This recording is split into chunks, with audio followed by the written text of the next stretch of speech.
नमस्कार दोस्तों, myself doctor Pankaj Kumar Soni. पिछले 2 टॉपिक में मैंने आपसे चर्चा किया था किस प्रकार से खाना है और किस प्रकार से पानी पीना है।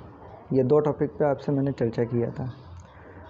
अब तीसरा टॉपिक आता है कि जो ऑलरेडी बीमार है, जिसकी बहुत सारी दवाइयाँ चल रही है या फिर खाने पीने का शेड्यूल उसका चलो है या नहीं है, उससे कोई फ़र्क नहीं पड़ता, परंतु आने वाले फ्यूचर में अगर वो ऑलरेडी बीमार है तो उसको किस तरीके से ठीक होना चाहिए या वो क्या करे कि वो आसानी से ठीक हो जाए, कौन सी मेडिसिन किस प्रकार से ले और कितनी मात्रा में ले, टाइम टू टाइम ले, बेनिफिट हो रहा है या नहीं हो रहा है, ये सब चीज़ का ध्यान कैसे रखें, इसके विषय में मैं आज आपसे बात करूँगा।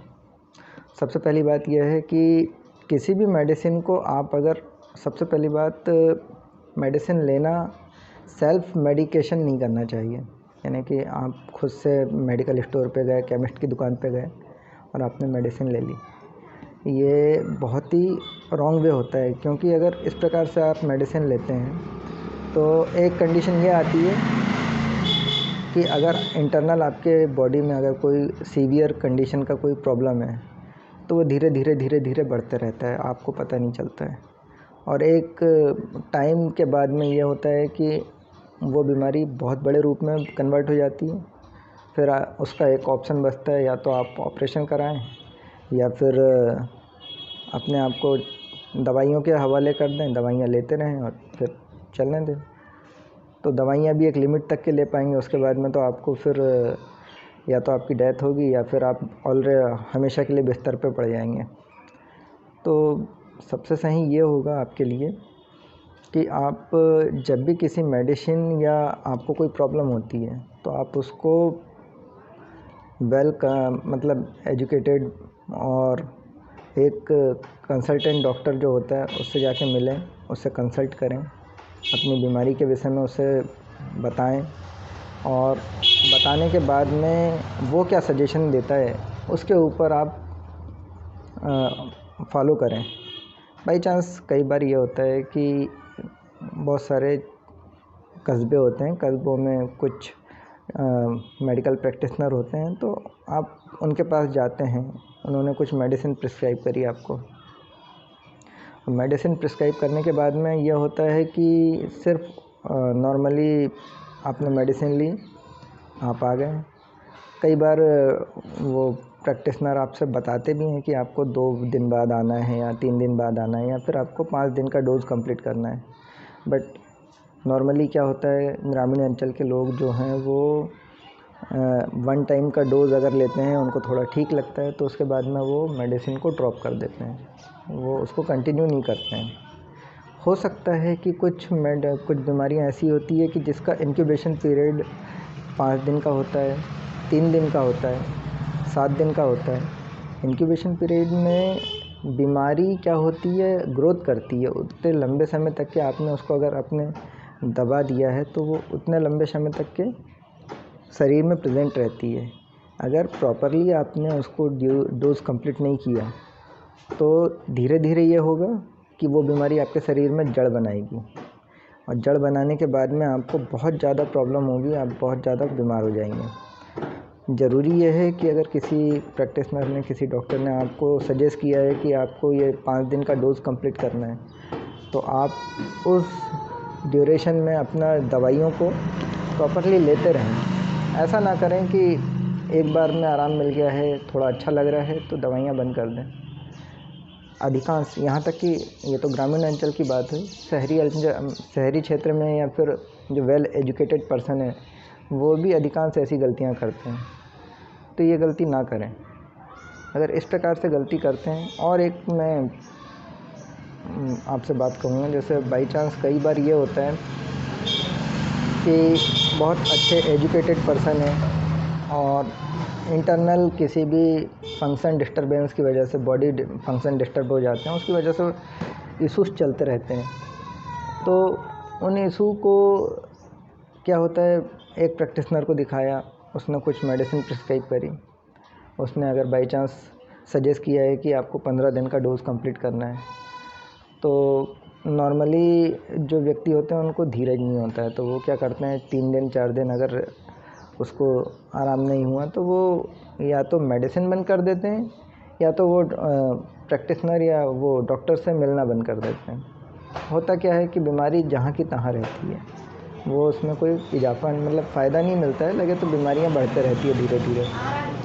तो इस कंडीशन में आप ये कर सकते हैं कि सबसे पहली बात, आप किसी भी डॉक्टर से जब कंसल्ट करें, फर्स्ट ऑफ ऑल आप उससे कंफर्म करें कि मुझे हुआ क्या है, आपने क्या डायग्नोस किया है या फिर मेरी बीमारी क्या है, मुझे उसकी जानकारी थोड़ी सी दीजिए और उस जानकारी के बेस पे ट्रीटमेंट क्या होगा, ट्रीटमेंट प्लान क्या होगा। अगर डॉक्टर आपको कंसल्ट करके समझाता है कि भाई आपकी ये कंडीशन है और आपको इतना समय तक का ट्रीटमेंट फॉलो करना पड़ेगा, तो आप प्रॉपरली उस ट्रीटमेंट को लें। क्योंकि होता यह है कि आप थोड़े ठीक होना पसंद करेंगे कि आप परमानेंट जो बीमारी है उसको ख़त्म करना पसंद करेंगे। नॉर्मली अधिकांश सभी व्यक्तियों का यही रहता है कि थोड़ा ठीक लगा तो वो क्या है मेडिसिन का डोज छोड़ देते हैं, उसके बाद में उसको लेना बंद कर देते हैं। तो इसकी वजह से इंटरनल वो बीमारी आपकी स्प्रेड होते रहती है और फिर बाद में बड़े रूप में आपके सामने आती है। तो सबसे ज़रूरी क्या है कि आप जो कंसल्टेंट आपसे कंसल्ट कर रहा है या जिस भी डॉक्टर को आपने सजेस्ट किया है या दिखाया है, उसकी कही हुई बात, उसका जो लिमिटेड टाइम ड्यूरेशन है उसको आप पूरा फॉलो करें। आप अपने मन से मेडिसिन को ना क्लोज़ करें ना स्टार्ट करें। आप प्रॉपरली कंसल्टेंट के अकॉर्डिंग ही मेडिसिन को स्टार्ट और क्लोज़ करें। अदरवाइज़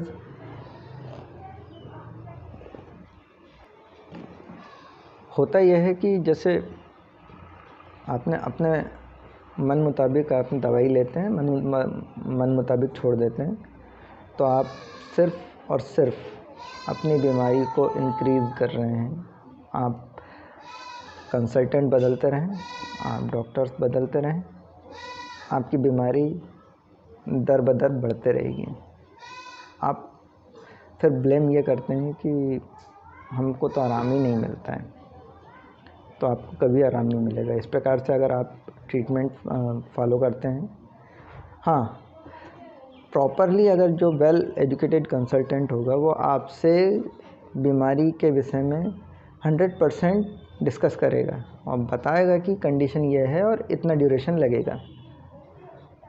आप उससे पूछ सकते हैं कि सर प्रॉब्लम क्या है और कितना समय लगने वाला है। अगर वो आपके सवालों का जवाब दे देता है तो आप उसकी बातों को फॉलो करें, ये ज़रूरी है। क्योंकि विदाउट डायग्नोसिस, विदाउट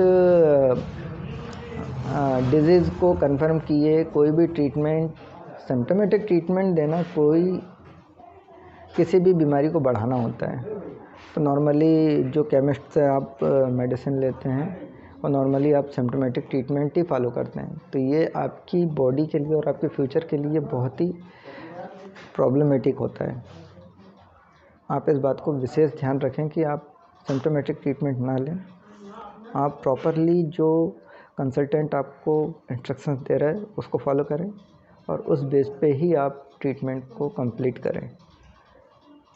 अपने हिसाब से, अपने माइंड के हिसाब से मेडिसिन ना ही स्टार्ट करना चाहिए ना ही क्लोज़ करना चाहिए। ये आज के वीडियो में मैंने आपके लिए ये प्रॉपरली जो मेडिकेशन फॉलो करना चाहिए उसके विषय में थोड़ा सा डिस्कशन किया, कुछ बातें आपके सामने रखी है। डिपेंड करता है कि आप अभी तक की ये गलतियाँ, मेरे प्रैक्टिस के सेशन के दौरान मैंने ये बहुत सारे एक्सपीरियंस लिए हैं कि 99 या 90% जो पेशेंट होता है वो इस प्रकार के मिस्टेक करते रहता है। तो आप अगर मेरा वीडियो देख रहे हैं तो इस बात को मानें और कंसल्टेंट से बात करें, क्योंकि मेडिसिन महत्वपूर्ण नहीं होती है, मेडिसिन को देने का तरीका और मेडिसिन किस चीज़ के लिए अप्लाई हो रही है वो महत्वपूर्ण होता है। तो विशेष ध्यान रखें, आप प्रॉपरली मेडिसिन अप्लाई करें, जो ज़रूरी है उसे अप्लाई करें। अदरवाइज़ मेडिसिन खाते रहने से और डॉक्टर्स बदलते रहने से कोई मीनिंग नहीं निकलता है। प्रॉपरली जिस भी कंसल्टेंट के पास आप जा रहे हैं उस पर फेथ रखें और अपना ट्रीटमेंट कंप्लीट करें।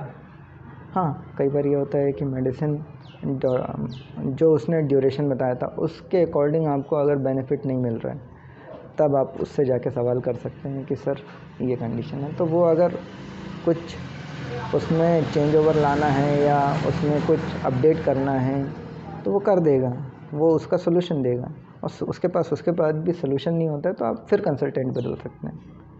जब तक के डॉक्टर्स आपको फाइनल रिपोर्ट नहीं करता है, फाइनल उसका स्टेटमेंट आपके हाथ में नहीं आता है, तब तक कि आप प्रॉपरली एक ही ट्रीटमेंट लें। अदरवाइज़ ट्रीटमेंट बदलते रहने से बीमारियों को बढ़ाना होता है और कुछ नहीं।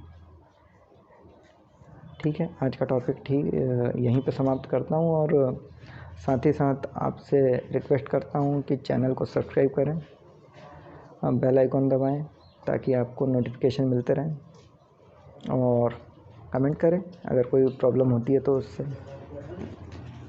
Thank you.